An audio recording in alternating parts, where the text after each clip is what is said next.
Kebutuhan darah di PMI Kota Palembang tengah dalam kondisi normal, seiring menurunnya kasus COVID-19 di Palembang. Sebelumnya permintaan darah di PMI mencapai 7.000 kantong per bulan. Meski begitu, jumlah pendonor yang datang langsung ke unit transfusi darah PMI belum kembali pulih.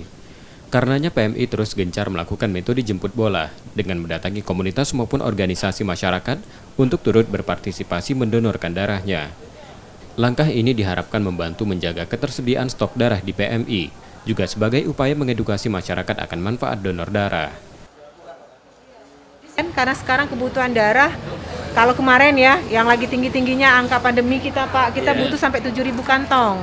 Nah ini alhamdulillah karena sudah zona kuning ya, sudah level 2, tentu penularan dan sebagainya kan sudah mulai menurun dan kondisi semakin normal. Akan tetapi tentu kita berharap kontribusi banyak pihak lah, terutama instansi ya, untuk betul-betul terlibat.